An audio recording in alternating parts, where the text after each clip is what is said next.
Bonsoir. Je pense qu'on va pouvoir commencer cette soirée des Jeudis de la Santé.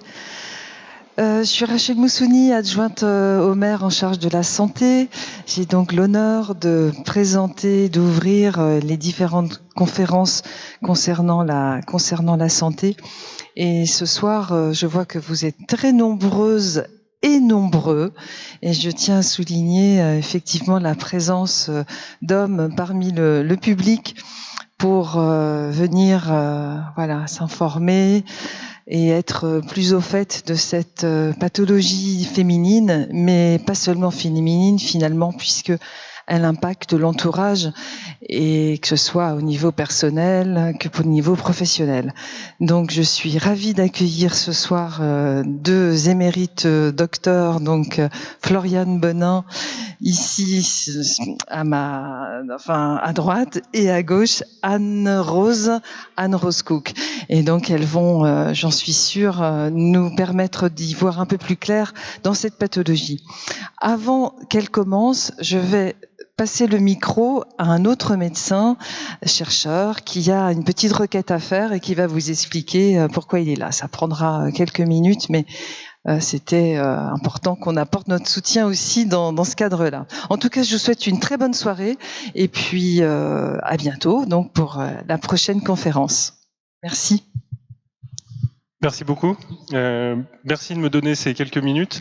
Donc, je suis Eric Pivert, je suis maître de conférence praticien hospitalier à la fac de médecine de Tours.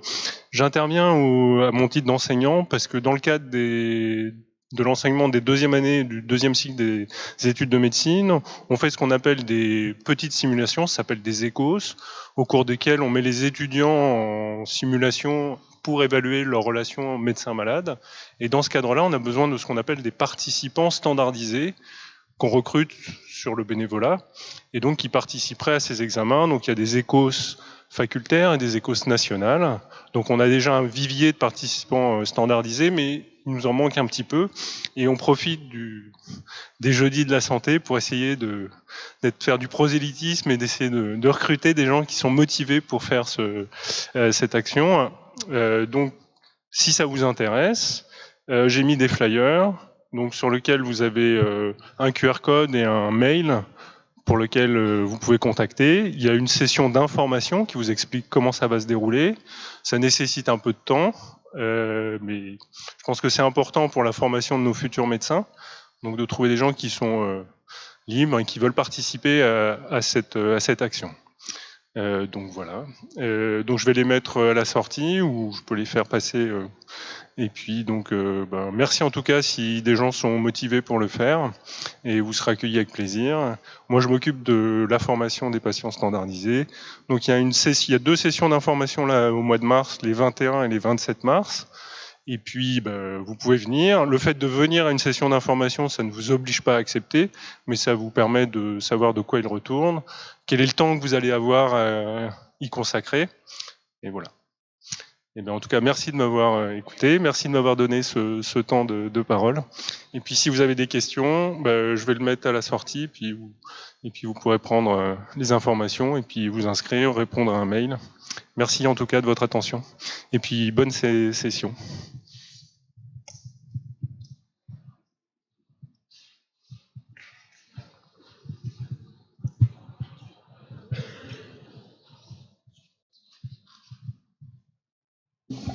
Bonjour à tous.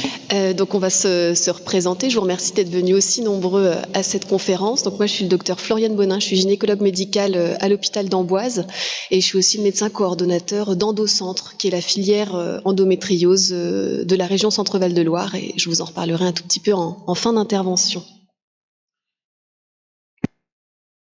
Donc, je suis le docteur Anne-Rose Cook, je suis médecin généraliste, j'ai mon cabinet à Fondette, je travaille également au centre d'évaluation et de traitement de la douleur à Bretonneau, 2 jours par semaine. Donc ce soir, on a une conférence qui s'intitule « Tout savoir sur l'endométriose ». Donc déjà, c'est un titre un peu ambitieux, hein, qu'on n'a pas exactement choisi, parce que personne, à l'heure actuelle, ne sait tout sur la maladie. Hein. On progresse encore d'année après année en fonction des études qui sont mises en place, en fonction de nos discussions avec les patientes. Donc voilà, nous, on ne sait pas tout sur l'endométriose, mais personne ne sait tout à l'heure actuelle sur la maladie. Donc on va d'abord un peu essayer de vous raconter ce que c'est que cette pathologie, et on abordera dans un second temps tout ce qui est les conseils, les recommandations qu'on donne aux patientes pour essayer de mieux vivre avec la maladie au quotidien. Donc tout d'abord, on voulait vous faire quelques rappels anatomiques, parce que ça, nous, c'est notre quotidien, mais c'est pas forcément le cas de tout le monde. Donc l'appareil génital féminin, donc c'est constitué d'un vagin et au-dessus l'utérus, les trompes de chaque côté et 2 ovaires. Et on voit bien quand on regarde un bassin de profil que l'appareil génital, il est vraiment en contact étroit avec le système urinaire en avant et le système digestif en arrière et autour, ce qui fait que même une maladie qui touche l'appareil génital féminin pourra avoir des répercussions et entraîner des symptômes à la fois sur l'arbre urinaire et sur l'appareil digestif. Donc l'endométriose, qu'est-ce que c'est ? C'est défini par la localisation ectopique de tissu endométrial en dehors de la cavité utérine. Alors qu'est-ce que ça signifie ? En consultation, je l'explique en disant que tous les mois, chez une dame qui prend pas de contraception, la muqueuse de l'utérus, donc l'endomètre, pousse dans l'objectif, s'il y a une fécondation, d'accueillir un embryon. Quand il n'y a pas d'embryon qui s'accroche, cette muqueuse, cet endomètre ne sert à rien, entre guillemets, donc il est éliminé tous les mois par en bas, ce sont les règles. Chez toutes les femmes, les règles, elles vont s'écouler par en bas, par le vagin et être à l'extérieur, mais il y a aussi une petite partie des règles qui s'écoulera par en haut, à travers les trompes. Il y a donc tous les mois, chez toutes les femmes, des règles, donc des morceaux d'endomètre qui vont se retrouver en circulation dans le ventre. Donc classiquement, ces morceaux d'endomètre qui se retrouvent dans le ventre sont censés être éliminés rapidement par les mécanismes de défense locaux. Mais chez certaines dames, et on ne comprend pas encore bien pourquoi, il y a justement des morceaux d'endomètre, des morceaux de règles qui vont s'installer et rester accrochés. Ce qui fait qu'aux règles d'après, quand ça saigne par en bas et que ça saigne à nouveau un petit peu par en haut, toutes les cellules qui se sont déposées la fois d'avant, comme c'est des cellules de règles sensibles aux hormones, en fait elles vont saigner chacune de leur côté. Ce qui fait qu'au départ, on va avoir un tout petit tas de cellules d'endomètre microscopiques quelque part dans le pelvis, et au fur et à mesure des règles, qui plus est si elles sont longues, abondantes, fréquentes, etc., ça va saigner dans le ventre, ça s'organise, et ça fait des nodules d'endométriose. Donc c'est ça la maladie. C'est une maladie qui apparaît à cause des règles et qui est susceptible de progresser, de se propager plus il y a de règles. Et c'est ce saignement à l'intérieur du ventre qui va être responsable des symptômes potentiellement hyper douloureux que la maladie peut engendrer. Donc, pourquoi l'endométriose existe ? Tout d'abord, il faut des règles, il faut que ça saigne. Donc, tout ce qui va favoriser l'abondance et la fréquence des règles, potentiellement est susceptible de favoriser la survenue d'endométriose. Donc j'entends par là des premières règles précoces, associées à des règles très fréquentes, très abondantes. Il y a certaines femmes qui ont des malformations utérines, et c'est rare, mais quand on a une malformation utérine, l'utérus éventuellement il se contracte pas de façon complètement habituelle, et il y aurait un petit peu plus de cellules qui pourraient être emmenées à l'extérieur au niveau du pelvis. Donc voilà, d'abord il faut que ça saigne pourquoi pas abondamment, pour qu'il puisse y avoir un reflux de sang de règles à travers les trompes dans le pelvis. Et ensuite, la deuxième question, c'est ce que je vous l'ai dit, ça saigne de façon rétrograde chez tout le monde, mais dans la grande majeure partie des cas, ces cellules, elles sont éliminées rapidement. Et pourquoi, chez certaines dames, celles qui ont l'endométriose, ces cellules ne sont pas éliminées ? Ça fait encore l'objet de beaucoup de débats et beaucoup d'études actuellement, mais il y a sans doute des facteurs génétiques, épigénétiques qui expliquent ça, ou alors des facteurs environnementaux, notamment l'exposition aux perturbateurs endocriniens, aux pesticides, etc. Il y a un trait génétique dans l'endométriose. On considère que qu'une femme qui a l'endométriose, si elle a une fille, sa fille, elle aura à peu près 6 fois plus de risques d'avoir la maladie que ses copines de classe éventuellement. Voilà, il y a un petit trait familial. Mais on n'a pas encore trouvé un seul gène de l'endométriose. Voilà, c'est plusieurs gènes, c'est une combinaison de facteurs, mais voilà, c'est pas monogénique a priori pour l'instant. L'endométriose, c'est une maladie dont on parle beaucoup plus, et heureusement, parce qu'elle touche énormément de femmes. On considère que ça touche 10 à 15% des femmes en âge de procréer, donc c'est énorme, ça correspond à 2 à 4 millions de femmes en France. Si on extrapole à la région Centre-Val de Loire, on estime qu'il y a plus de 60 000 femmes ici qui sont atteintes de la maladie. Alors, quels sont les symptômes ? L'endométriose, ça fait mal, et ça fait mal surtout au début quand ça saigne. Donc, j'entends par là une fille, surtout une fille jeune qui, au départ, se plaint de douleurs au ventre tous les jours, tout le temps depuis le départ. C'est pas forcément hyper classique comme mode d'entrée dans la maladie. Le plus souvent, quand on écoute les patientes, on entend vraiment une forme de progression dans l'intensité des symptômes et une majoration des symptômes avec le temps. Donc, ça fait mal quand ça saigne, donc ça fait mal pendant les règles. Et donc, les femmes, elles décrivent des douleurs de règles extrêmement intenses. C'est des filles qui doivent manquer l'école au collège, au lycée, au travail, tellement c'est douloureux, qui peuvent nous décrire des malaises pendant les règles. Elles tombent dans les pommes tellement sur la douleur. Elles peuvent vomir du fait de l'intensité douloureuse. Et nous, en consultation, on a l'habitude de demander aux femmes, sur une échelle de 0 à 10, si 0, c'est pas de douleur du tout, et 10, la douleur la plus insupportable que vous puissiez imaginer, vous êtes à combien pendant les règles ?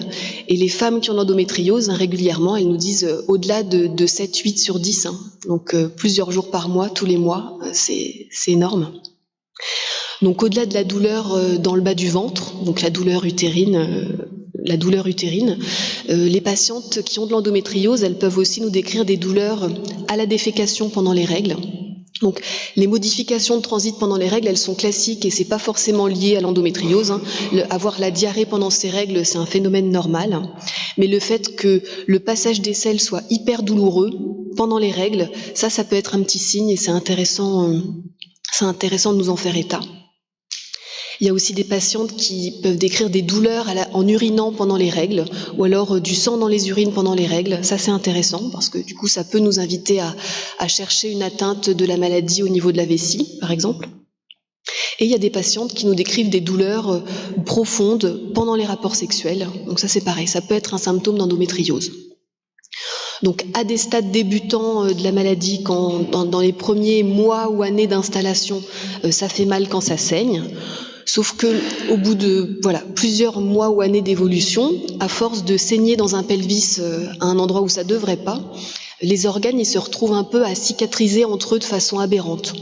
Donc les organes se retrouvent parfois à s'accoler les uns aux autres. Donc ça crée ce qu'on appelle des adhérences, de la fibrose. Et une fois que tous ces organes sont un peu collés ensemble, évidemment, ça fait plus mal uniquement quand ça saigne. Mais c'est des patientes qui peuvent avoir des douleurs un peu plus chroniques et un peu plus, tout le temps dans le cycle. Donc ça, c'est intéressant, encore une fois, d'entendre ces discours sur la progression des symptômes dans la vie des femmes. Donc voilà, c'est ce que je disais plus tôt. Pourquoi il faut absolument parler et dépister cette maladie ? C'est que le principal risque, c'est que les douleurs se chronicisent. Tant que les douleurs sont pendant les règles, on arrive à soulager les femmes avec des traitements. Ça marche pas forcément du premier coup, mais voilà, on s'en sort. Quand la douleur, elle prend beaucoup plus de place dans la vie de la patiente, les traitements à mettre en jeu sont parfois un peu plus compliqués. Donc c'est ça le gros risque, la chronicisation des douleurs et pour aller jusqu'à des douleurs quotidiennes avec un impact sur la qualité de vie. Là j'ai parlé des douleurs quand ça saigne, mais il y a quand même beaucoup de patientes qui décrivent des douleurs en deuxième partie de cycle, on va dire de l'ovulation jusqu'aux règles. Au départ c'est quand ça saigne, et ensuite c'est 3 jours avant et pendant, et plus ça va, plus la période prend d'espace dans le temps. Et ces douleurs d'endométriose, hein, à force d'être répétées, on a des phénomènes ensuite de contraction musculaire abdominale, pelvienne, lombaire, qui fait les patientes peuvent décrire des symptômes extra-gynécologiques, donc des lombalgies, des cruralgies. Elles peuvent être fatiguées de façon chronique parce que la douleur répétée, ça fatigue. Donc c'est vraiment un symptôme qu'on retrouve souvent. Et il y a une franche association aussi avec le syndrome du côlon irritable. Donc il y a des patientes qui décrivent une alternance diarrhée-constipation, des ballonnements qui sont parfois très invalidants.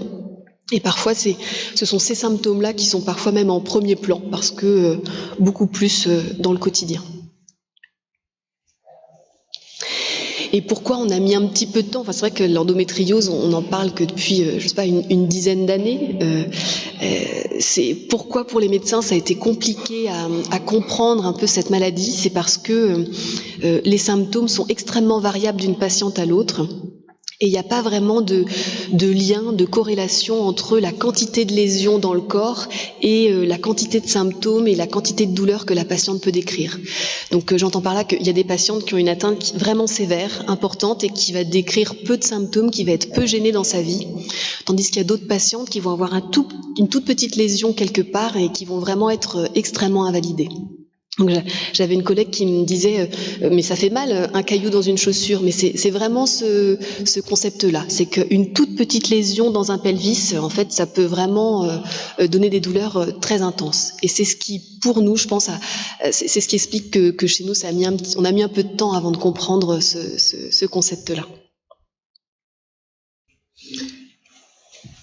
Donc en effet, il y a plusieurs types de douleurs et les femmes qui sont atteintes d'endométriose peuvent tous les ressentir. Nous les médecins de la douleur, on a tendance à différencier ces différents types de douleurs pour mieux les traiter. Donc on a les douleurs nociceptives, donc c'est les douleurs qu'on va qualifier aussi d'inflammatoires ou mécaniques. Donc les douleurs inflammatoires chez les patientes atteintes d'endométriose, comme Floriane a expliqué, c'est qu'on a des mécanismes d'inflammation au niveau de l'endomètre qui vont aussi migrer vers d'autres organes intra-abdominaux. Donc on va avoir des douleurs à type inflammatoire au niveau de ces localisations de tissu endométrial. Ensuite, on a les douleurs, donc c'est nociceptive, ça veut dire une atteinte des tissus, parce que dans les tissus, on va avoir des récepteurs qui captent, c'est ce qu'on appelle les nocicepteurs, qui captent ces douleurs. Après, on a les douleurs neuropathiques. Donc les douleurs neuropathiques, c'est des douleurs par une atteinte nerveuse, c'est le nerf qui est malade. Donc pourquoi on a des douleurs neuropathiques chez les patientes qui sont atteintes d'endométriose? Mais en fait, on a des cellules endométriales qui vont se plaquer, donc les endométriomes que vous avez dû entendre parler, ils peuvent se plaquer contre des nerfs, donc contre le sciatique par exemple, et ça peut créer des irritations nerveuses, donc donner des douleurs neuropathiques. Puis on a les douleurs nociplastiques. Donc ça, je vais en rentrer un peu plus en détail. C'est les douleurs par hypersensibilisation du système nerveux central. Et puis le syndrome myofascial. À force d'avoir mal, on se contracte mal, soit parce on a des mauvais positionnements, ou du fait de la douleur, ou du fait de l'anxiété que la douleur peut entraîner. Donc on a un muscle qui se contracte en permanence, c'est un muscle qui va pas bien, qui va sécréter de l'acide lactique et qui va être douloureux. Donc, d'où la complexité de qualifier une douleur chez une patiente atteinte d'endométriose, parce qu'elle a tous les types de douleurs. Dans la douleur, donc l'interprétation de la douleur au niveau corporel et cérébral, il y a plusieurs composantes. Donc on a la douleur nociceptive, la composante nociceptive de la douleur, c'est on va prendre la terminaison nerveuse qui va capter la douleur au niveau tissulaire avec ses nocicepteurs, ses thermorécepteurs, ses chémorécepteurs pour les molécules chimiques et les mécanorécepteurs. Après, on a la composante sensorodiscriminative, donc c'est quand quand la stimulation va parcourir le nerf, ça va nous permettre de qualifier la douleur, si elle brûle, si elle pique, où est-ce que j'ai mal au niveau du ventre, est-ce que j'ai mal au niveau du dos. L'intensité de la douleur, comme est-ce que j'ai un petit peu mal, est-ce que c'est à 1 sur 10, est-ce que je suis plutôt à 10 sur 10, est-ce que c'est insupportable. Et puis après, cette douleur, elle va arriver au niveau du cerveau. Donc là, on va avoir la composante cognitivo-comportementale. C'est comment on va réagir face à cette douleur. Donc déjà, on va avoir un réflexe moteur. Par exemple, on va essayer d'éviter la douleur en évitant une position, en retirant sa main d'une source chaude. Et puis finalement, en fonction de nos expériences, est-ce qu'on va plutôt paniquer ou est-ce qu'on va essayer d'ignorer la douleur en fonction de nos expériences précédentes? Et puis après, ce signal, il va aussi aller vers notre cortex limbique, c'est la cortex des émotions. Donc pour le cerveau, la douleur peut être considérée comme une émotion. C'est pour ça que quand on a mal, on se sent aussi, on peut être en colère, on peut être triste, on peut se sentir désemparé, on peut se sentir submergé par la douleur. Et donc du coup, en fait, ce qu'on appelle hypersensibilisation du système nerveux central, c'est quand la douleur devient chronique, c'est quand la douleur perd son rôle d'alarme. Par exemple, une douleur aiguë, il a un rôle d'alarme, il a un rôle de notifier qu'il y a un danger et qu'il y a quelque chose qui ne va pas. C'est comme et qu'une fois que c'est par exemple on fait la cuisine où on oublie d'allumer la hotte et il y a le détecteur de fumée qui se met à sonner. On ouvre la fenêtre, on rallume la hotte, on va éteindre le détecteur de fumée et le problème est réglé. La douleur chronique, c'est la tempête qui se termine jamais, c'est la pluie qui dure pendant des mois et des mois. Elle a une conséquence derrière aussi sur le moral, sur l'affect, sur la manière de réguler notre capacité à gérer la douleur. Elle devient épuisante, elle devient ingérable. Et donc on perd cette capacité la douleur perd son rôle d'alarme. Souvent quand ce que je dis aux patientes aussi pour décrire la composante émotionnelle de la douleur qui n'est pas forcément comprise parce que on va dire mais non docteur j'ai vraiment mal, ma douleur elle existe vraiment, c'est pas dans ma tête. Je vais leur demander de prendre l'image d'un vinyle. La douleur c'est la musique qui est sur le vinyle. Vous mettez le vinyle sur le tourne-disque et vous oubliez de brancher l'amplificateur. Vous n'entendez rien. Bon, maintenant on n'utilise plus trop des amplificateurs, c'est des enceintes, mais vous oubliez de brancher l'enceinte, vous n'entendez rien.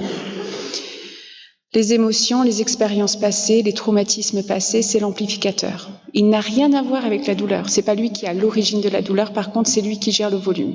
C'est un peu comme si le volume était bloqué au maximum. Et peu importe la douleur, elle sera toujours insupportable.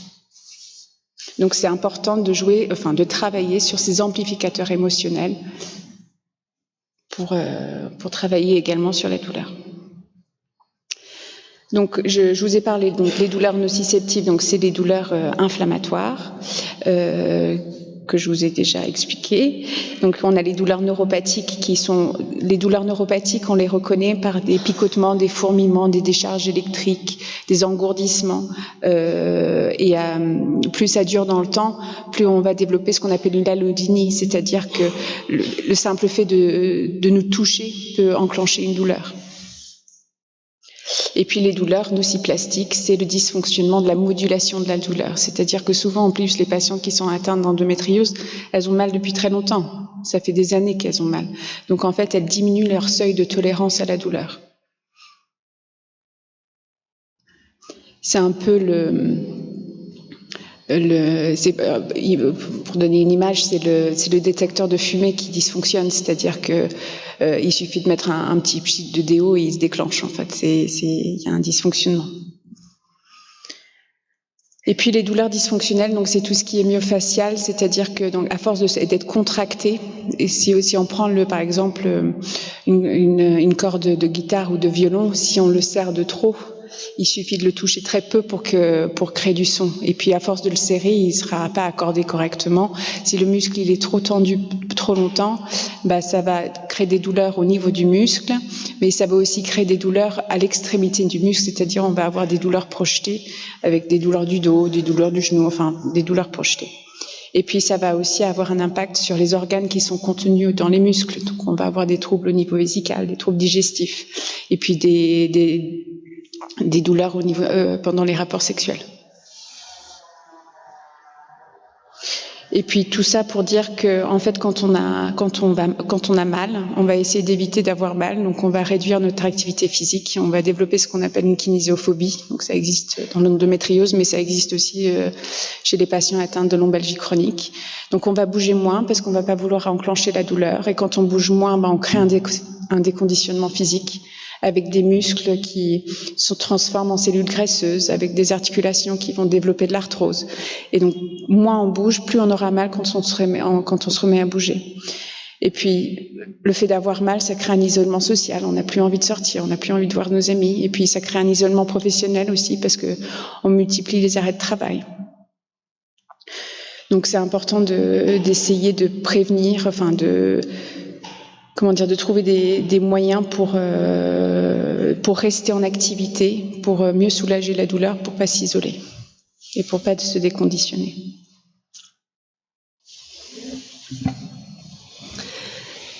Donc l'endométriose, il y a en fait 2 complications principales de la maladie, et c'est la raison pour laquelle il faut absolument en parler. Donc la première, c'est l'évolution vers la douleur chronique, et la seconde, c'est le risque d'infertilité. Donc, toutes les patientes qui ont l'endométriose ne sont heureusement pas infertiles, loin de là. On peut complètement avoir une grossesse spontanée quand on est atteint d'endométriose, mais parfois, avoir de l'endométriose, ça peut créer quelques freins pour obtenir une grossesse. Tout d'abord, par exemple, quand on a une atteinte des ovaires par l'endométriose, ça peut réduire, le fait d'avoir des kystes sur les ovaires d'endométriose, ou alors le fait d'avoir déjà été opéré des ovaires, ça va diminuer un petit peu la quantité d'ovules. Et du coup, quand on a moins d'ovules, parfois on tombe enceinte moins rapidement. Ensuite, l'endométriose, elle peut toucher les trompes. Donc elle peut entraîner des dilatations des trompes, ou entraîner des adhérences qui vont un peu faire que le trajet de la trompe, il n'est pas complètement habituel. Et quand il y a une atteinte des trompes, forcément, comme c'est l'endroit où le plus souvent se rencontrent l'ovule et le spermatozoïde, ça peut représenter un autre frein à la fertilité. Ensuite, il y a quelques patientes qui ont de l'adénomiose. Donc on en a moins parlé, c'est un peu une cousine de l'endométriose, c'est presque encore plus compliqué que l'endométriose, l'adénomiose, mais chez des femmes qui ont une adénomiose importante, vraiment importante, ça peut limiter un peu l'implantation de l'embryon et augmenter un tout petit peu le risque de faire une fausse couche. Et puis, le fait qu'il y ait la maladie dans le pelvis, c'est une maladie, l'endométriose, qui est inflammatoire, pelvienne, chronique. Le fait qu'il y ait cette inflammation, ça peut aussi gêner un peu les interactions entre les gamètes. Donc voilà, tout ça, ça fait quelques petits freins à la fertilité, sans oublier un des principaux freins. Chez certaines femmes, elles ont des douleurs lors des rapports sexuels. Donc quand on a moins de rapports ou plus du tout, évidemment, ça aide pas pour être enceinte. Donc voilà, c'est tous ces facteurs-là qui, s'ils sont additionnés, peuvent compliquer un petit peu le projet de parentalité. Donc, comment on diagnostique la maladie ? Jusqu'à présent, c'est un diagnostic difficile. On pouvait lire dans certaines études qu'on mettait jusqu'à 7 ans entre le moment où la patiente, elle décrivait ses premiers symptômes et le moment où on mettait vraiment un nom sur la maladie. C'est une maladie qui se diagnostique beaucoup à l'interrogatoire, donc par rapport à ce que j'ai raconté précédemment. L'examen gynécologique, il est recommandé. En pratique, c'est rare de voir des lésions d'endométriose de visu au niveau du col ou du vagin. Ça arrive parfois, mais c'est plutôt rare. Le diagnostic à l'heure actuelle, il est surtout à l'imagerie. C'est grâce aux radiologues. On prescrit en première intention des échographies pelviennes, plutôt par voie endovaginale, et ensuite en seconde intention des IRM pelviennes. Mais celles-ci doivent être réalisées par des radiologues spécialisés, parce que c'est une maladie qui est difficile à voir. Donc il faut que ce soit fait selon des protocoles standardisés, que ces examens soient interprétés par des personnes spécialisées, et c'est grâce à ça qu'on aboutit à un bon taux de diagnostic de la maladie. J'en ai pas parlé, pour pas que ce soit trop long, mais toutes les formes d'endométriose ne sont pas visibles à l'imagerie. Il y a de l'endométriose tout d'abord qui touche les ovaires. Ça se voit très très bien à l'imagerie, même quand on n'est pas un grand spécialiste. Il y a l'endométriose dite profonde. Ça, c'est celle qui touche l'arrière de l'utérus, le rectum, la vessie. Ça se voit bien à l'imagerie, mais à condition d'être spécialiste. Et il y a le troisième type d'endométriose, c'est l'endométriose superficielle. Ça, en fait, il faut imaginer qu'il y a une sorte de drap très fin, le péritoine, qui recouvre tous les organes abdominaux. Et parfois, quand on a des toutes petites lésions millimétriques de ce péritoine, en fait, ça ne se voit pas à l'imagerie parce que c'est trop petit.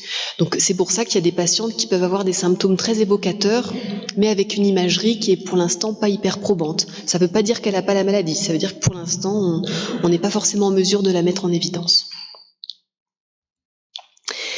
Et il y a un petit nouveau qui pour l'instant n'est pas encore disponible sur le marché parce que encore à l'étude. Il y a une société qui a mis en place un test salivaire pour diagnostiquer l'endométriose.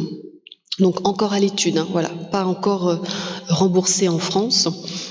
Mais sans doute que ce test sera utile pour réduire un peu le délai diagnostique et ce sera surtout utilisé sans doute chez les patientes qui ont des symptômes très évocateurs de la maladie, mais avec des imageries de référence normales, pour leur éviter de se faire opérer inutilement. Jusqu'à il y a quelques années, dès qu'une patiente avait mal au ventre, si on comprenait pas pourquoi, on allait faire une célioscopie pour voir en vrai ce qui se passe. Et en fait, on a fait énormément de célioscopies inutiles où en fait il y avait rien, mais ça reste une intervention chirurgicale pas anodine. Et l'idée de ce test salivaire, ce serait de se placer après l'imagerie négative pour éviter d'opérer les patientes à tort.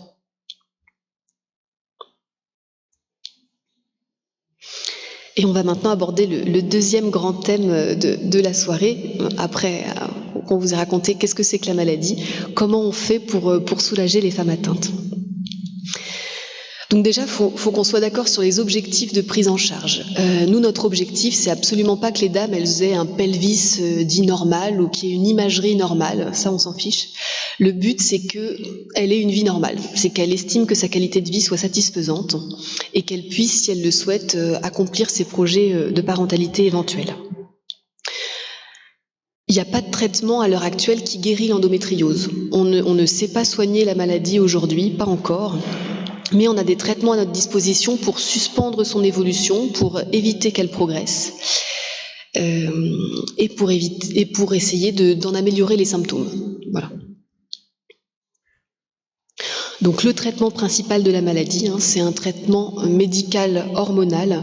L'objectif numéro 1, c'est d'arrêter les règles. Il ne faut pas que ça saigne. Je vous ai raconté que c'était une maladie qui était liée aux règles, qui potentiellement progressait, se propageait, plus il y a de règles. Donc le but, c'est d'arrêter les règles. Et s'il n'y a plus de règles, la maladie, normalement, elle est censée pas disparaître, mais être un peu à l'état de repos. Donc le fait de ne pas avoir de règles, donc ça supprime le mécanisme de la maladie, ça suspend son évolution, ça permet de diminuer l'inflammation dans le pelvis, donc ça c'est important. Ça confirme le diagnostic, parce que s'il y a des règles, il y a des douleurs, et qu'on arrive à arrêter les règles et que soudain la dame a une vie normale, on sait bien qu'il y avait un problème de règles, endométriose ou pas, donc c'est ça qui est intéressant. Et chez les dames qui finalement se font opérer, ça évite la récidive, parce qu'on le verra plus tard, mais on a beau se faire opérer même parfaitement de l'endométriose, tant qu'il y a des ovaires, qu'il y a un saignement, c'est susceptible de revenir. Donc c'est important de penser au traitement hormonal après la chirurgie. Mais l'inconvénient de tout ça, c'est qui dit traitement hormonal en continu qui bloque les règles, dit que c'est forcément contraceptif. Donc quand les patientes ont un projet de grossesse, évidemment, il faut qu'on utilise d'autres stratégies. On ne peut pas prendre de traitement hormonal. Les traitements hormonaux, parfois ça se passe hyper bien, parfois il y a des effets secondaires indésirables, des saignements intermittents, c'est pas toujours simple à gérer. Parfois ça marche pendant des années et du jour au lendemain, soudain ça marche plus sans explication. Et enfin, il y a certains d'entre eux bien utiles qui ne sont pas encore remboursés par la sécurité sociale, ce qui peut poser des difficultés. Donc en pratique, rapidement, qu'est-ce qu'on utilise ? On emploie le terme de traitement hormonal. En pratique, ce sont des contraceptions. Donc la pilule classique, c'est un très bon traitement de l'endométriose, à condition de la prendre en continu et de manière à ce que ça ne saigne pas. On peut aussi proposer des stérilés hormonaux, donc surtout pas les stérilés au cuivre. Le stérilet au cuivre, ça augmente l'abondance des règles, ça augmente potentiellement le fait qu'elles soient douloureuses, donc c'est surtout pas ce qu'on veut dans cette maladie-là. En revanche, le stérilet hormonal, le Mirena, il va diminuer les règles, voire les arrêter, et il peut être très intéressant, surtout pour des atteintes postérieures, utérines. L'inconvénient, c'est que parfois la pose est un peu sensible. L'implant, pourquoi pas. Dans un tiers des cas à peu près, ça arrive à suspendre les règles. Donc, en la matière, tout est bon à prendre, hein. On peut tout essayer du moment que ça diminue les règles ou que ça les arrête. Nous, ça nous convient. Il y a aussi des patchs, l'anneau vaginal, hein. Ils sont pas remboursés, mais ça peut être utile dans certains cas. Ou ensuite, on a aussi des injections qui mettent un peu en ménopause artificielle. Donc ça, on utilise ça de façon quand même plutôt exceptionnelle, hein. Parce que on n'est pas censé trop en abuser sur une vie génitale, parce que c'est pas une bonne chose que d'être ménopausée sur le plan hormonal avant l'heure, parce qu'il peut y avoir d'autres effets secondaires, d'ostéoporose, de risques cardiovasculaires. Donc c'est quelque chose qu'on utilise un peu plus avec parcimonie. Évidemment, le choix du traitement hormonal, hein, il est guidé par les contre-indications, voilà, les antécédents familiaux, personnels de la patiente, les effets indésirables. Hein. Le but, c'est d'aller bien. Avec mon traitement, mon objectif, c'est d'améliorer la qualité de vie de la patiente.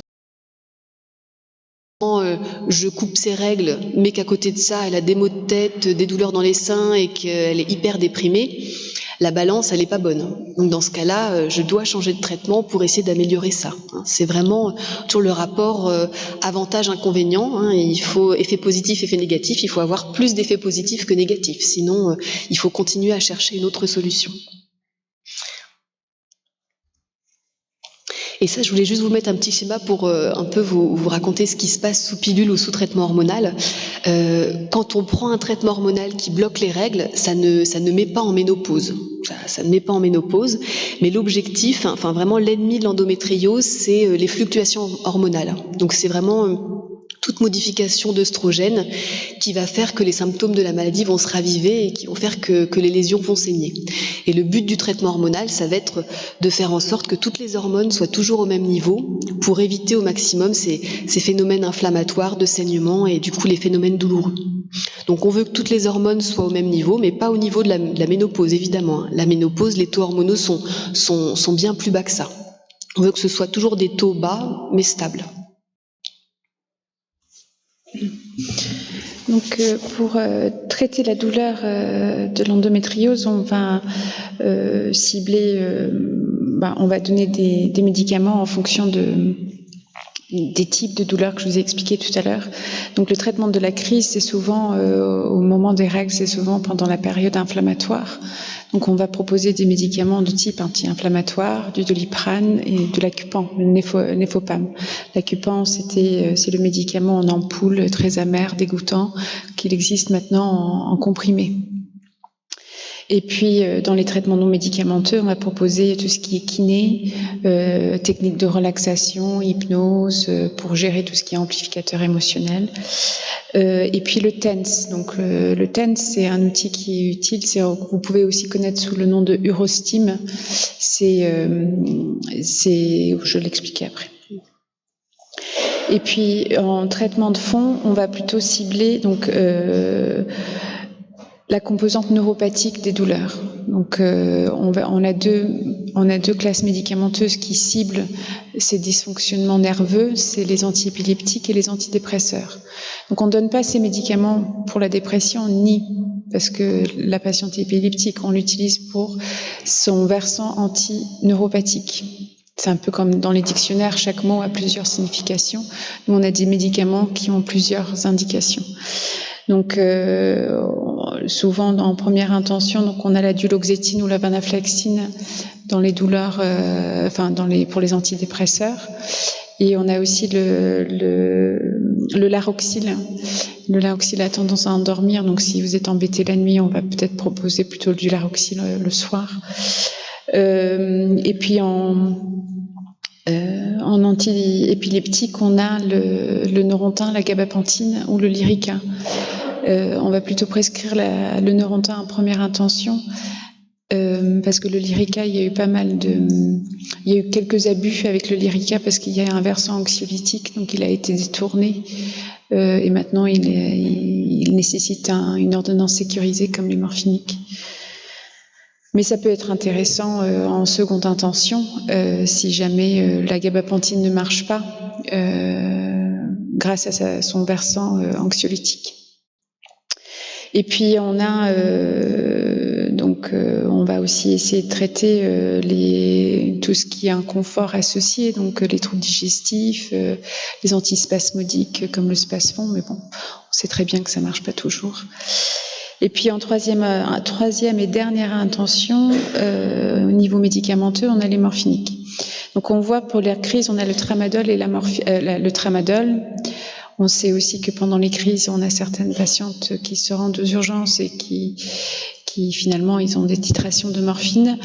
Mais je tiens à vous informer du souci de l'utilisation répétée des morphiniques. En fait, la morphine l'AMM a l'autorisation de mise sur le marché pour les douleurs chroniques cancéreuses. Pour toute autre douleur chronique, ça fait l'effet inverse. Je vous ai parlé d'hypersensibilisation centrale avec une diminution des seuils de perception de la douleur. Les morphiniques au long cours, ils vont faire justement ça. Parce que quand la morphine, elle va se mettre sur le récepteur, elle va stopper la douleur. Mais quand elle se branche sur le récepteur, elle va envoyer un signal au cerveau qui va demander au cerveau de multiplier le nombre de récepteurs. Donc finalement, on va se retrouver avec beaucoup trop de récepteurs à la douleur. Donc avec le temps, on aura besoin de beaucoup plus de morphine pour saturer tous ces récepteurs. C'est un peu comme si on développait un sixième sens et on se mettait à ressentir une activité nerveuse qui est normalement silencieuse. Donc finalement, on peut générer une hypersensibilisation centrale par abus de morphine. Donc c'est vraiment pas un bon traitement. C'est vraiment à utiliser au dernier recours quand rien d'autre ne marche. Et puis on a les traitements ciblés, donc les patchs de Versatis, la capsaïcine, les piments, qu'on va plutôt utiliser sur les douleurs cicatricielles après une célioscopie ou après une intervention, et des infiltrations.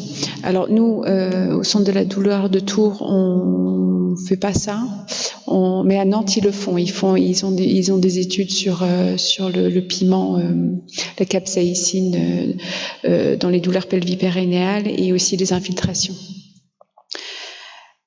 Et puis après, on peut aussi proposer en toute dernière intention des perfusions de kétamine ça va moduler un petit peu cette hypersensibilisation centrale. Et c'est des hospitalisations de 3 jours sur des fréquences de 3 à 6 mois, parfois 1 an. Mais on établit un projet de soins avec la patiente d'abord. Et c'est des traitements qui vont durer 2 ans. C'est pas des traitements qu'on propose sur des durées très longues. C'est en attendant de mettre en place des autres stratégies thérapeutiques non médicamenteuses qui permettent d'améliorer la qualité de vie et pour que les patients trouvent d'autres manières de se soulager. Mais ça permet aussi parfois d'enlever la composante de catastrophisme et d'hypersensibilisation qui est déjà ancrée depuis plusieurs années avec l'évolution de la maladie. Et puis, bon, nous, on le fait pas trop, mais il y a aussi des perfusions d'anafranine, qui est un antidépresseur aussi, qui va enlever cette composante d'hypersensibilisation, enfin, qui va l'enlever.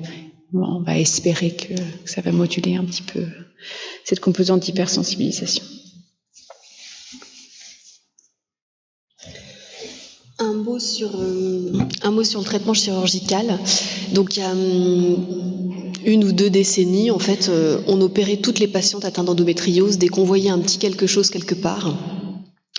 Avec cette stratégie, on s'est rendu compte que ça marchait pas bien, que les patientes, certaines avaient toujours aussi mal et que les maladies revenaient, parce que le fait d'opérer une patiente, en fait, le geste chirurgical est potentiellement pourvoyeur d'adhérence.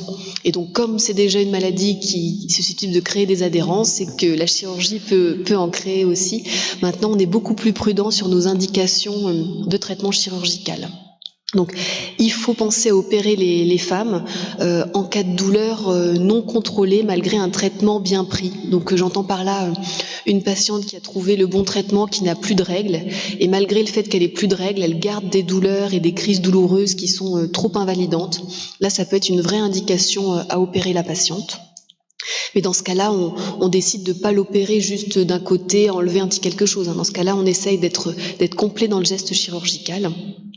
Ce qui en fait aussi une chirurgie compliquée, pas à la portée du premier venu. C'est pour ça que, en la matière, il faut au maximum essayer d'aller consulter un chirurgien qui a l'habitude de ce genre de gestes. La deuxième raison d'opérer une femme atteinte d'endométriose, c'est dans certains cas d'infertilité, certains seulement. Et dans ce cas-là, la décision se prend avec les médecins d'assistance médicale à la procréation. Mais dans certains cas, on estime que le fait d'opérer et d'enlever toute la maladie, ça permet de faire diminuer l'inflammation. Et il y aurait peut-être ensuite un peu plus de chances de grossesse. Et notamment, parfois, le fait de réparer un peu des trompes qui auraient été abîmées par la maladie, ça peut laisser au couple une chance de grossesse spontanée. Donc voilà, ça c'est pareil. C'est à discuter avec le couple, le chirurgien et le médecin de fécondation in vitro. Et la troisième raison d'opérer les patientes, c'est en cas de lésion importante d'un organe dit noble, entre guillemets. Donc j'entends par là une grosse atteinte de la vessie. Là, il faut le plus souvent opérer les patientes, parce que si l'atteinte progresse, ça peut vraiment entraîner des conséquences compliquées.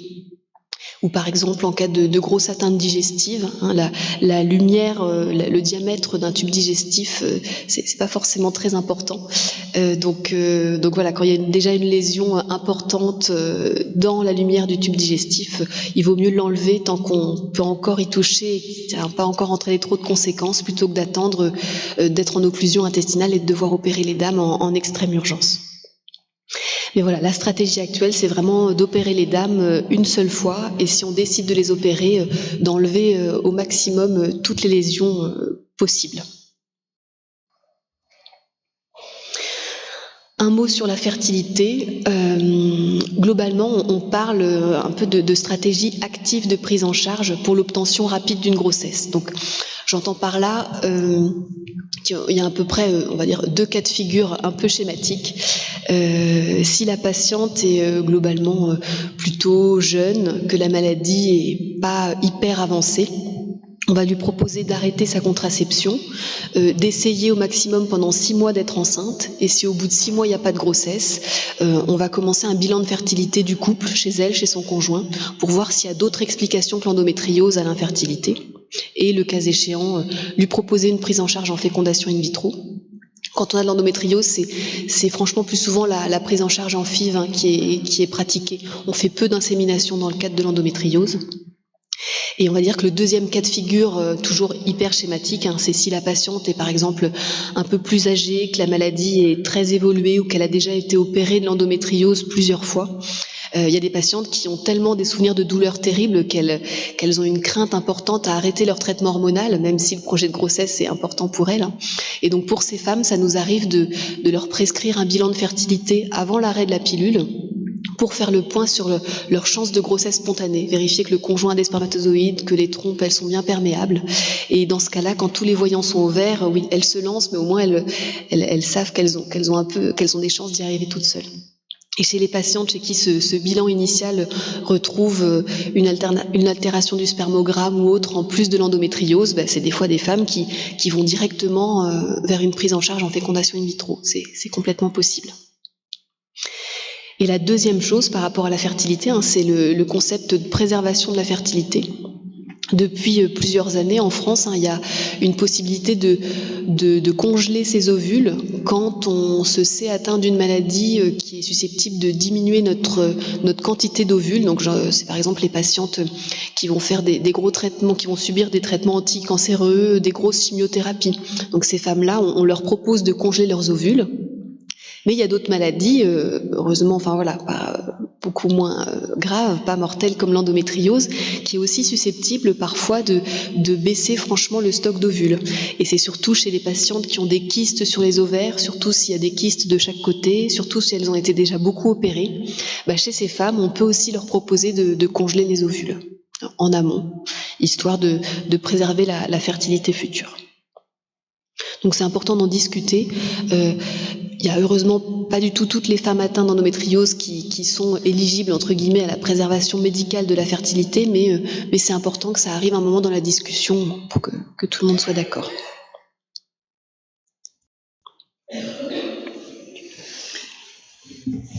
Donc, une partie du traitement non médicamenteux, donc je vous ai parlé des médicaments tout à l'heure, donc les traitements non médicamenteux, c'est avant tout, c'est de bouger, c'est l'activité physique, parce qu'on sait, quand on fait du sport, on sécrète des hormones des endorphines qui vont apaiser la douleur, et puis ça évite de se déconditionner et de créer d'autres soucis sur le plan musculaire, sur le plan des articulations, et puis ça permet d'avoir un bien-être psychique également.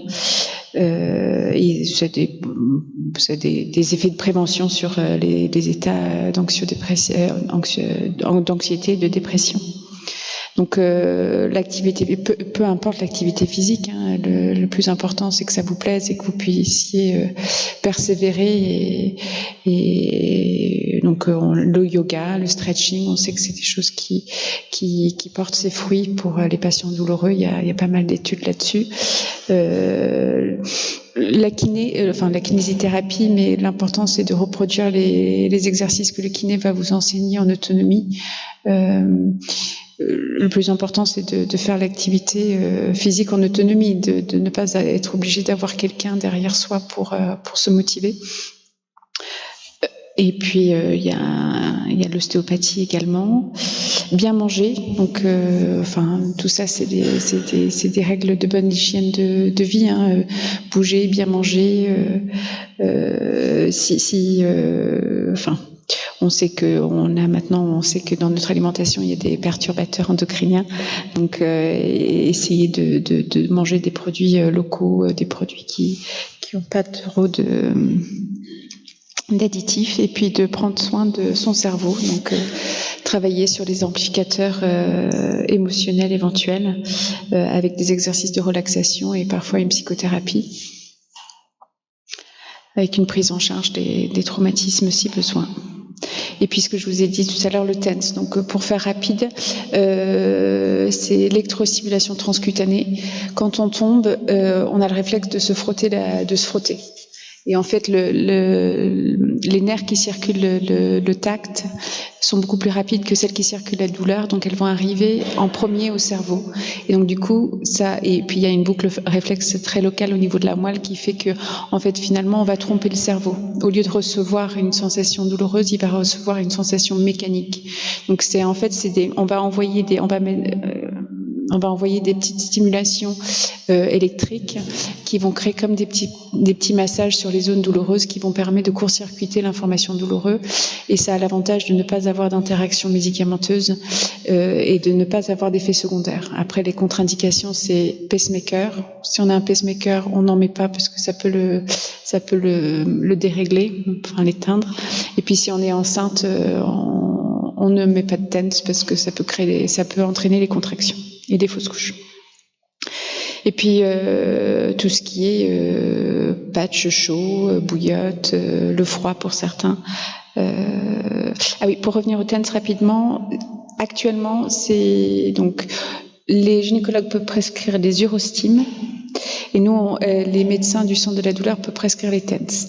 Alors, en ville, un médecin généraliste, il peut prescrire un TENS, mais il ne sera pas remboursé. Et c'est des appareils qui coûtent à peu près 200 à 300 €. Donc, il faut une prescription par un médecin du centre de la douleur, mais on essaye de travailler dessus justement pour que la prescription soit élargie aux médecins généralistes. Et donc c'est une location pendant 6 mois. Si la machine, elle vous permet de vous soulager, vous avez la possibilité d'acheter l'appareil que vous avez loué.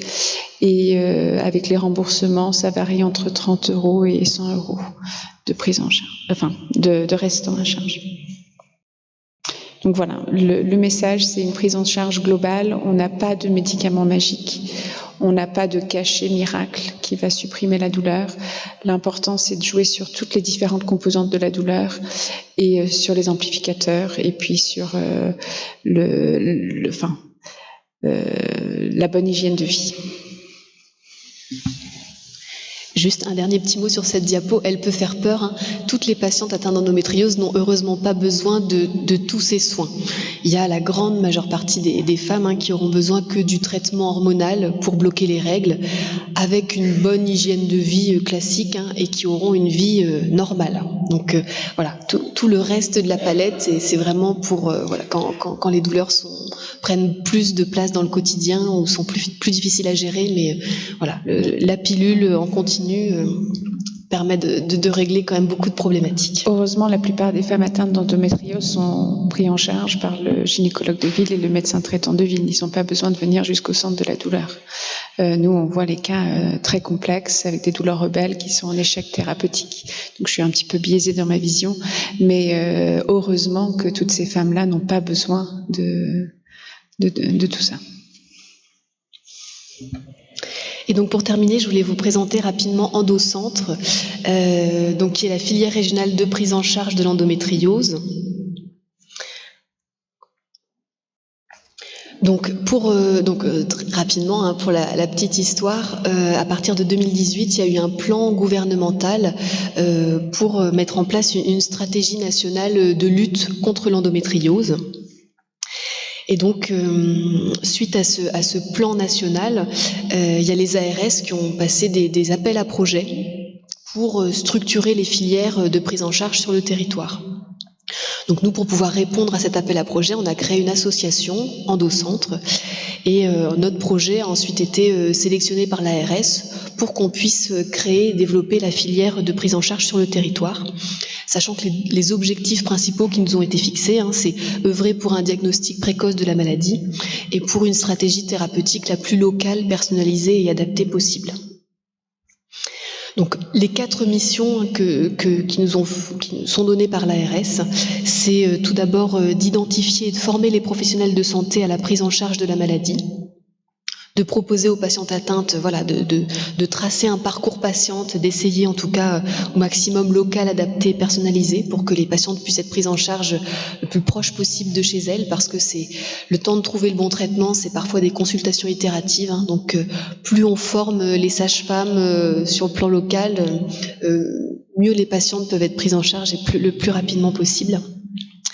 Ensuite, il y a, comme ce qu'on fait ce soir, informer et sensibiliser le grand public à la maladie, et ensuite de participer et de promouvoir la recherche sur l'endométriose.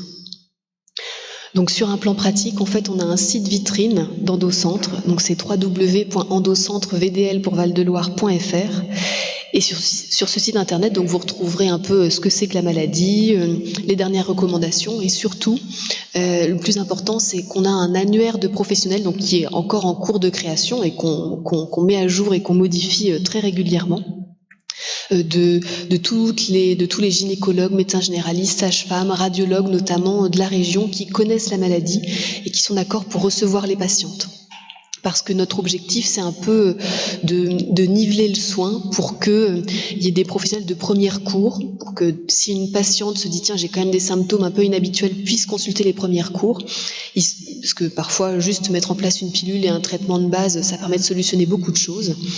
Et pour faire en sorte que les patientes qui restent douloureuses malgré les traitements de première intention puissent aller ensuite voir un médecin de second recours. Et grâce à cette pyramide un peu entre premier recours et second recours, qu'il puisse y avoir un recours un peu plus aisé et moins long vers les médecins plus spécialisés. Et c'est en formant le maximum de personnes en fait qu'on peut diagnostiquer la maladie beaucoup plus précocement, et plus on trouve la maladie tôt, moins le traitement est compliqué à mettre en place et plus il fonctionne. Donc c'est vraiment pour ça qu'on œuvre. Et on vous remercie pour votre attention.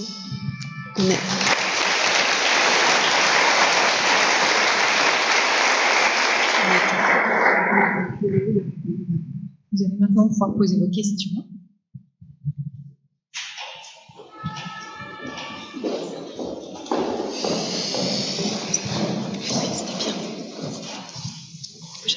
Bonjour, merci pour votre intervention très intéressante. Concernant j'ai une question sur les TENS. Vous avez dit effectivement par un spécialiste, mais ok, pas pour les médecins traitants de ville, mais un gynécologue ne peut pas le prescrire? S'il juge utile de la douleur, quand on sait le temps qu'il faut pour avoir un rendez-vous chez un allergologue, Si, on peut prescrire les TENS, mais en fait, on n'est pas tous formés à ce genre de prescription. Donc, en soi, on a le droit, mais il faut s'être intéressé à la question et comprendre un peu les rouages de la prescription.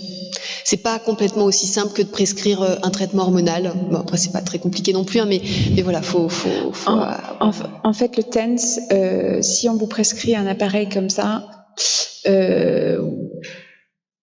on s'est rendu compte que finalement, il va se retrouver dans le placard. En fait, quand on prescrit un TENS, on prescrit systématiquement, on reconvoque le patient pour une séance d'éducation à l'utilisation de l'appareil. Donc, on vous explique comment ça marche et on vous montre comment ça marche et on vous conseille quel programme utiliser. Et c'est une session d'éducation thérapeutique d'1 heure. Donc, on peut faire ça, on fait ça en structure douleur. Ça peut tout à fait se monter en ville. On peut avoir les infirmières azalées qui animent ça. Moi, je veux bien animer ça avec un groupe de patients, il n'y a pas de problème. Mais le problème reste dans le remboursement aujourd'hui. C'est-à-dire que tout médecin peut prescrire un TENS, on peut le prescrire, mais le patient devra le payer. C'est-à-dire il devra payer 300 € l'appareil. Et à côté de ça, le médecin généraliste qui le prescrit, s'il ne sait pas comment ça marche, il ne pourra pas expliquer à la patiente comment ça marche. Donc elle pourra se former elle-même en regardant des tutos sur Internet, mais il n'y aura pas forcément la même qualité d'utilisation derrière. En fait, j'ai mal posé ma question, c'est pourquoi ce ne serait pas remboursé quand c'est prescrit? Parce qu'il n'y a pas de décret. Par un gynécologue. Ah, pourquoi ce ne sera pas? Si c'est un gynécologue qui le prescrit, pourquoi il n'y aura pas de remboursement? Pourquoi c'est forcément un algologue? Si, avec un gynécologue, non, il y a un remboursement.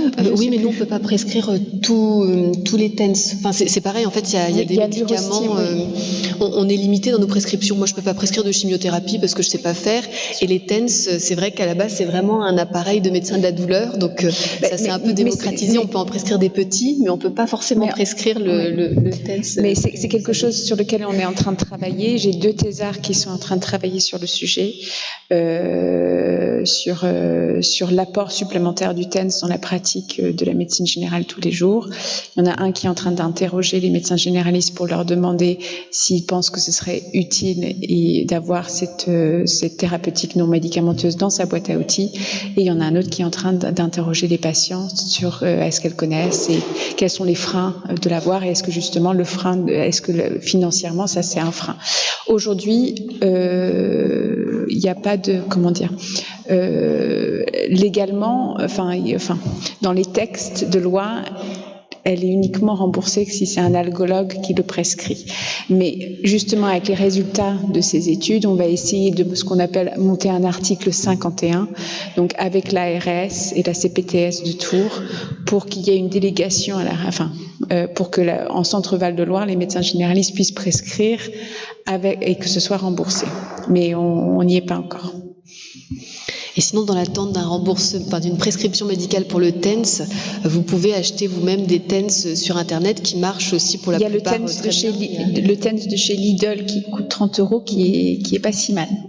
Moi, je prescris Urgogine, c'est moins de 100 € et c'est hyper pratique et ça peut déjà soulager beaucoup de femmes. Donc, n'hésitez pas à vous diriger là-dessus. Et puis, je devrais dire ça, mais on sait très bien que les délais pour venir nous voir au centre sont très longs et on fait le mieux qu'on peut. Mais il existe aussi maintenant la plateforme OmniDoc. Les médecins généralistes peuvent demander un avis via OmniDoc, une téléexpertise. Et nous, on peut transmettre une ordre. Si c'est juste pour le TENS, en attendant, on peut transmettre. J'espère que je vais pas avoir 250 demandes dans ma boîte demain, mais on peut essayer de s'arranger pour que vous ayez une prescription au TENS. Bonsoir, merci beaucoup pour votre intervention. J'avais une question sur un utérus rétroversé, la majoration des douleurs. Est-ce que vous avez des éléments à nous apporter ? Alors, l'utérus rétroversé, c'est une forme normale d'utérus. Donc,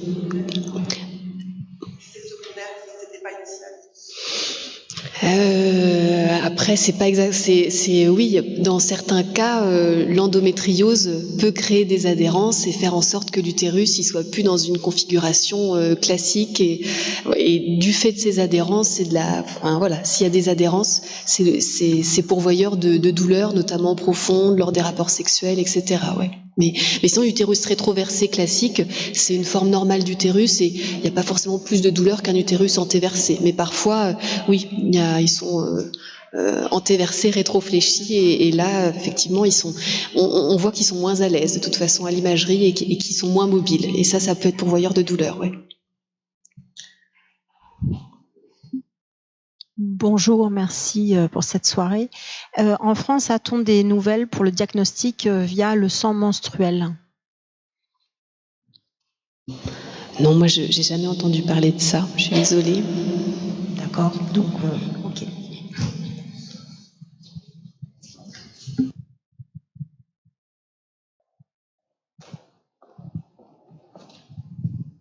Bonsoir. Moi, je voulais savoir comment ça se passait à la ménopause. Qu'est-ce qui se passait après? Alors, à la ménopause, malheureusement, ça règle pas tous les problèmes. La ménopause, donc fonctionnement des ovaires. Donc, comme il n'y a plus de cycle, plus d'ovulation, plus de règles, la maladie, elle peut plus progresser. Donc, toutes les lésions qu'on avait vont s'endormir, s'atrophier.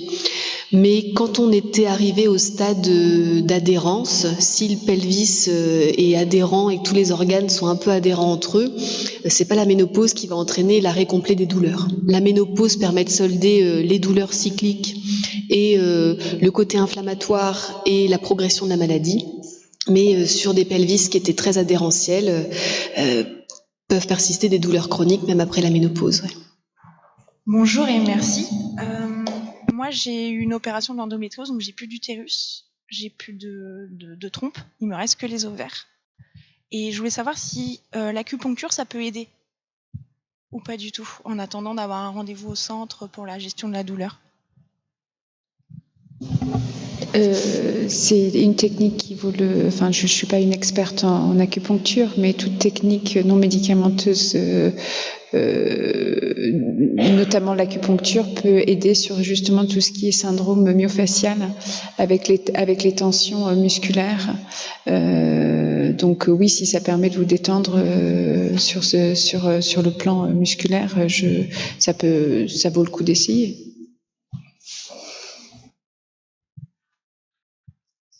Bonsoir. Vous avez parlé de contraception hormonale, quand on ne peut pas en prendre parce qu'on a des risques type cholestérol ou ce genre de choses, comment on peut faire? Alors si le seul problème c'est le cholestérol, on a beaucoup plus de pilules qui n'en donnent pas que de pilules qui en donnent. Quand on a du cholestérol, il y a une contre-indication aux contraceptions œstroprogestatives, quelle que soit la voie d'administration, donc certaines pilules, le patch, l'anneau. Mais dans l'endométriose, de fait, on utilise beaucoup plus de contraception progestative. Donc on a plusieurs pilules, le stérilet, l'implant. Donc voilà, c'est une femme qui a des contre-indications à tout traitement hormonal, c'est rare, hein, c'est cancer du sein, méningiome, voilà, ça existe, mais effectivement, les dames qui peuvent rien prendre du tout, ça représente une population quand même faible, et on a tellement d'outils à notre disposition que souvent on arrive quand même à s'arranger, mais des fois ça arrive. J'avais également une autre question. Là, le test salivaire, les critères d'inclusion sont à partir de l'âge de 18 ans. Est-ce que c'est envisagé pour les plus jeunes femmes? Alors, il y a une autre étude en cours en ce moment au CHRU de Tours sur le test salivaire chez les adolescentes, mais pour l'instant, c'est une population sur laquelle le test n'a pas encore été validé. Donc, l'étude actuelle en cours à Tours, hein, c'est les adolescentes qui ont une maladie déjà diagnostiquée, qui peuvent bénéficier du test, mais pour vérifier que le test fonctionne. Pour l'instant, c'est pas quelque chose qui est prouvé, que ce test marche avant 18 ans, effectivement.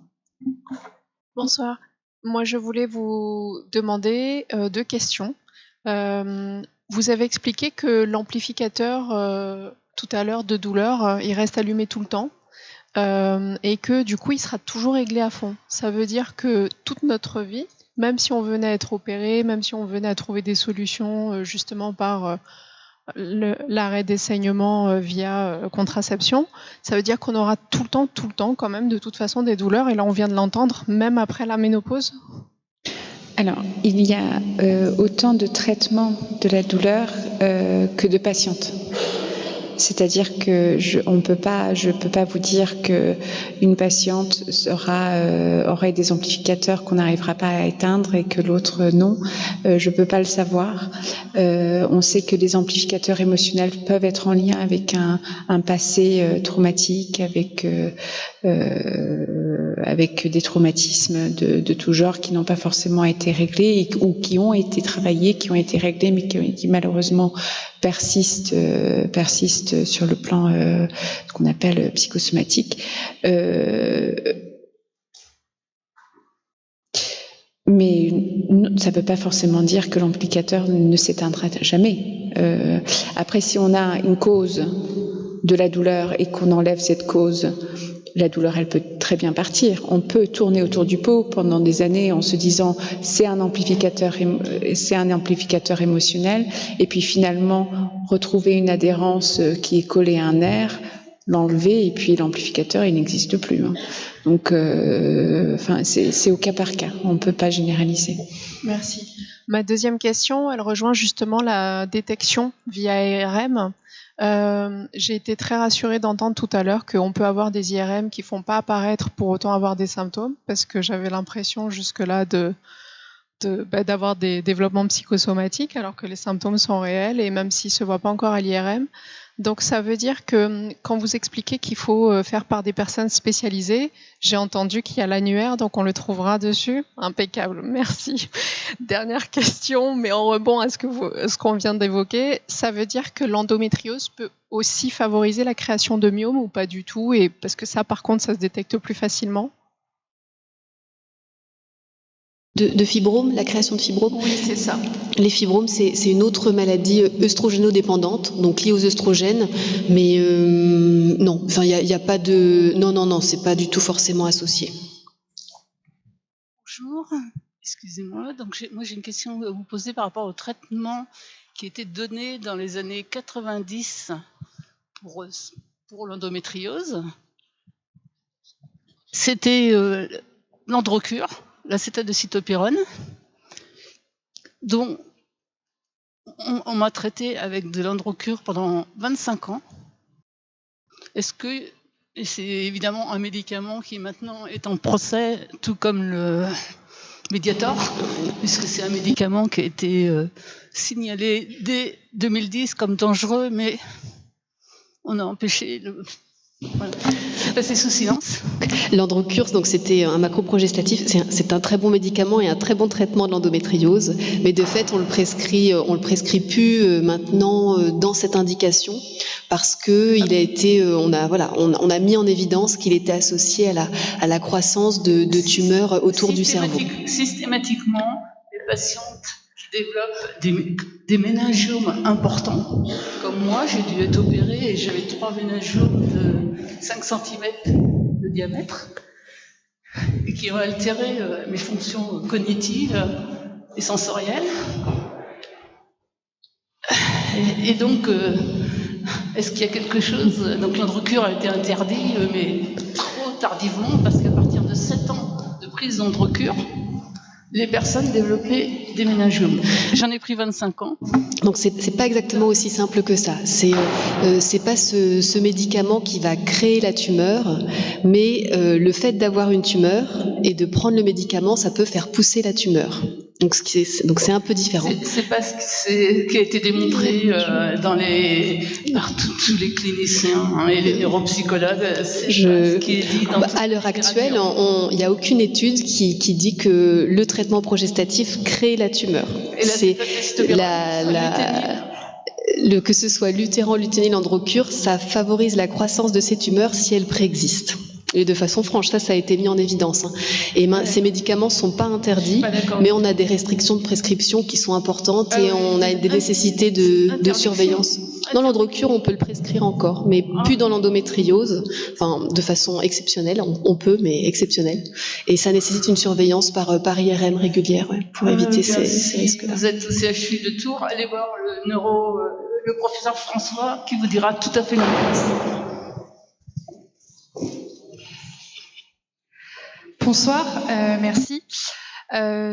Comment prendre en charge une femme atteinte d'endométriose qui a un désir de grossesse, étant donné tous les traitements médicamenteux de fond pour toutes ces douleurs? Est-ce qu'il est admis que le délai de 6 mois, parce que à partir de l'arrêt de la pilule, par exemple, les douleurs vont revenir progressivement et au bout de 6 mois peut-être être insupportables et de là, on peut avoir une aide?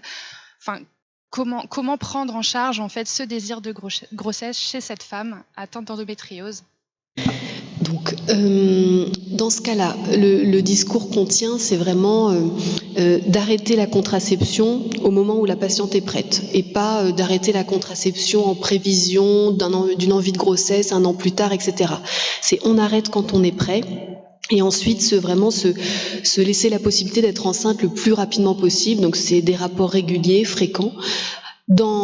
Et en ayant en arrière-pensée exactement ce que vous racontez, que plus les mois vont passer, plus l'inflammation est susceptible de reprendre le dessus, plus la maladie est susceptible de réapparaître, de progresser à nouveau. S'il y a des douleurs, il y aura peut-être moins de rapports, donc moins de chances d'être enceinte. Donc c'est aussi pour ça qu'on a ce schéma de 6 mois. C'est pas 6 mois, enfin voilà, il fallait bien mettre un délai, mais c'est vrai que au bout de 6 mois, c'est intéressant de faire un bilan, de vérifier qu'il n'y ait pas d'autre chose, parce que derrière, la maladie progresse et on sera susceptible de moins bien aider les patientes en fécondation in vitro si toute l'inflammation et la maladie a repris le dessus. Donc c'est de façon un peu schématique qu'on propose cette façon de réfléchir, mais effectivement, c'est pour toutes les raisons que vous avez citées, qu'on dit ça. Bonsoir, merci pour ce soir. J'avais une petite question concernant la pose du diagnostic de l'endométriose. Vous disiez tout à l'heure que c'était cette année à peu près, plus ou moins, pour poser le diagnostic. Qu'est-ce qui fait que vous posez le diagnostic? Est-ce que c'est parce qu'on voit des lésions au niveau des examens, IRM, etc., ou pas? Voilà. Oui, maintenant le diagnostic, il est à l'imagerie. Enfin, effectivement, on considère qu'on a le diagnostic quand le radiologue met en évidence des lésions à l'imagerie ou quand la patiente est opérée pour cette raison-là ou pour une autre. Mais oui, à l'heure actuelle, le diagnostic, il est franchement radiologique. Ou parfois clinique, mais c'est exceptionnel. C'est exceptionnel de voir un nodule à l'examen gynécologique. Bonsoir. Merci pour tout ce que vous nous avez expliqué ce soir. C'est une question peut-être un peu spécifique, mais dans le cadre d'une personne trans qui serait sous traitement hormonal, dans le cadre de sa transition, est-ce qu'il y a des études qui sont menées actuellement? Et est-ce que c'est peut-être encore un peu plus spécifique dans le cadre d'un arrêt de ce traitement hormonal pour une grossesse, par exemple? Il y a des études qui sont faites sur l'évolution d'une endométriose. Voilà, merci. Non, moi j'avoue, j'ai pas lu d'études sur le sujet, mais de fait, oui, quand on a un utérus et quand on avait une maladie préexistante, quels que soient les traitements qu'on prend ensuite, effectivement, la maladie est là. Et après, est-ce qu'elle peut progresser? Je pense que ça dépend des traitements qu'on met en place, mais non, j'ai pas lu d'études sur la question. Je suis désolée. Bonsoir, merci beaucoup pour cette soirée. J'ai vraiment une question de savoir, on parle plutôt d'une maladie qui est en progression et qui est en progression en fait un peu continue au fur et à mesure des années. Est-ce qu'il y a aussi une régression qui est vue par moment sur certains cas et peut-être liée à des facteurs que vous avez expliqués avant, c'est-à-dire un certain nombre de choses qu'on met en place peut-être sur le mouvement, l'alimentation ou autre, qui sont des facteurs qui peuvent vraiment peut-être...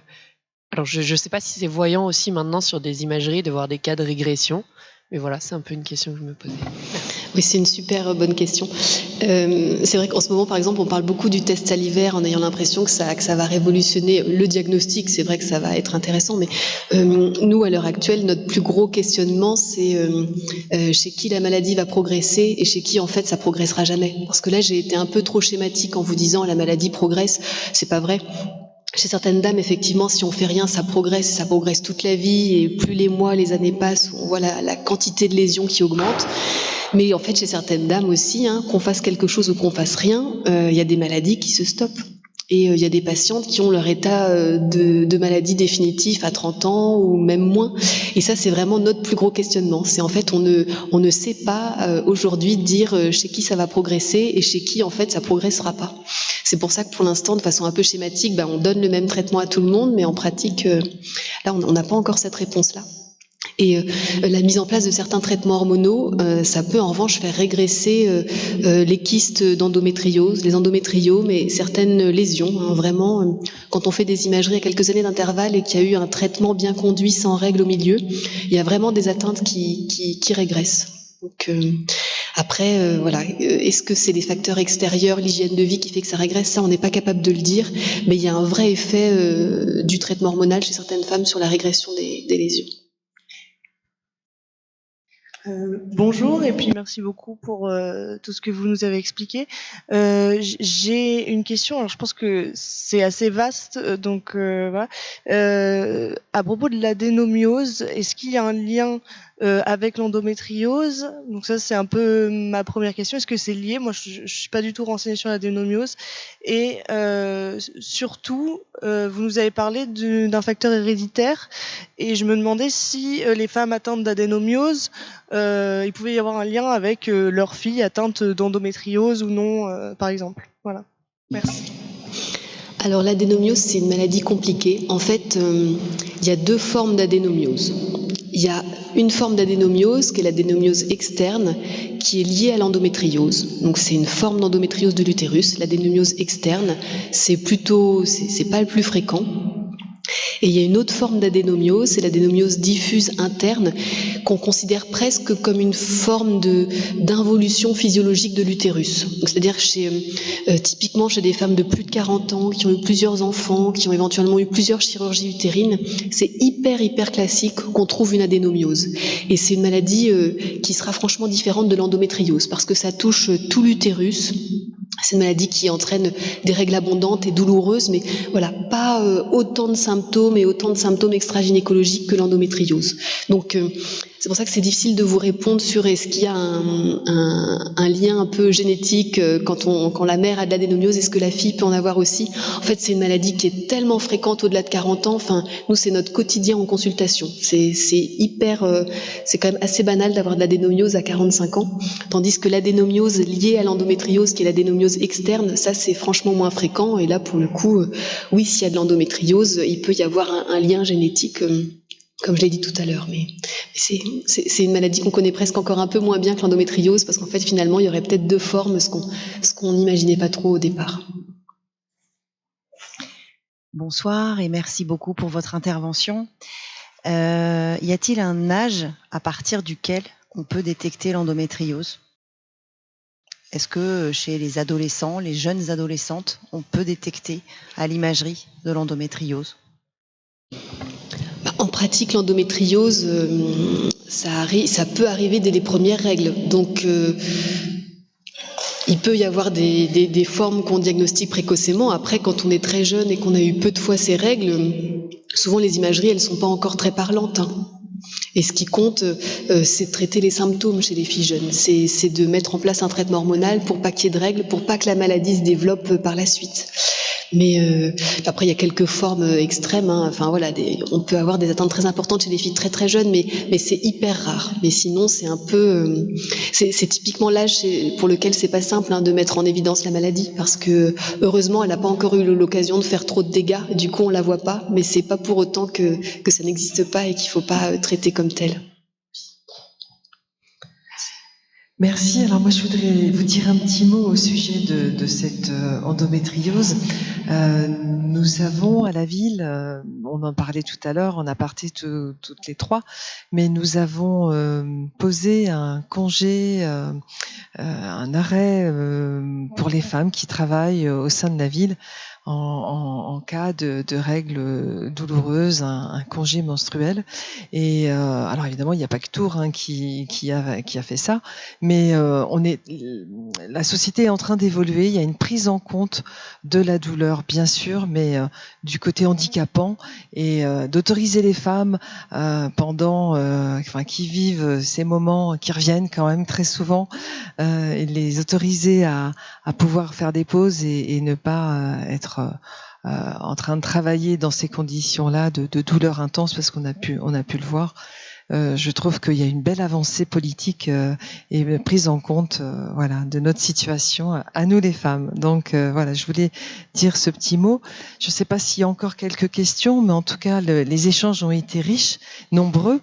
Je vais me lever et bien peut-être que nous pouvons libérer nos conférencières qui ont été donc très compétentes et qui nous ont éclairé vraiment sur toute cette maladie et la prise en charge de la douleur, parce que on a bien compris que dans cette situation, l'un ne va pas sans l'autre. Voilà, donc merci à vous.